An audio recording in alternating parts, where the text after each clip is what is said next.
గత 20 ఏళ్లుగా తెలంగాణ ఉద్యమంలో నేను పోషించినటువంటి పాత్ర, తెలంగాణ జాగృతి పోషించినటువంటి పాత్ర మీ అందరికీ తెలిసిందే. తెలంగాణ ఉద్యమంలో ఆడబిడ్డలందరినీ కూడా భాగస్వామ్యం చేయాలని చెప్పి తెలంగాణ జాగృతి నుండి బతుకమ్మను ఎత్తుకొని ఊరు వాడ తిరిగి మా జాగృతి కార్యకర్తలు తెలంగాణ సాంస్కృతిక దీపాన్ని పదిలంగా దాచిపెట్టుకున్నారు. మరి వారు దాచినటువంటి ఆ దీపం ఆనాడు స్టేజ్ పాస్ ఉన్న వాళ్ళు మాత్రమే చాలా చీకటిలో కాలరాత్రిలో కూడా ఒక కాగడాలాగా తెలంగాణ ఉద్యమకారులకు వెలుగునిచ్చింది. మా సింగరేణి గని కార్మికుల చేతిలో కందిలైంది.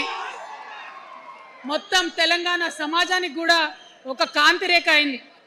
అప్పటి వరకు చాలా మంది మాట్లాడేది, మా స్టూడెంట్స్ అయినా అందరూ కూడా మాట్లాడేది, ఈ ఆంధ్రోళ్ళతోని పంచాయతీ అవుతుందక్క, ఏం చెప్పాలి, మా గురించి ఎట్లా చెప్పుకోవాలి, మన సంస్కృతి గురించి ఎట్లా చెప్పుకోవాలని మాట్లాడినప్పుడు బతుకమ్మ వచ్చిన తర్వాత బలం వచ్చింది. బతుకమ్మ పాట వచ్చిన తర్వాత ఇది మా సంస్కృతి, ఇది మా పండుగ, ఇగో గిది తెలంగాణ అని ఎత్తిన ప్రతి బతుకమ్మలో కూడా జై తెలంగాణ జెండా పెట్టి మా ఆడబిడ్డలందరూ కూడా బతుకమ్మ అంటే ఏందో ప్రపంచానికి పునఃపరిచయం చేసుకోవడం జరిగింది.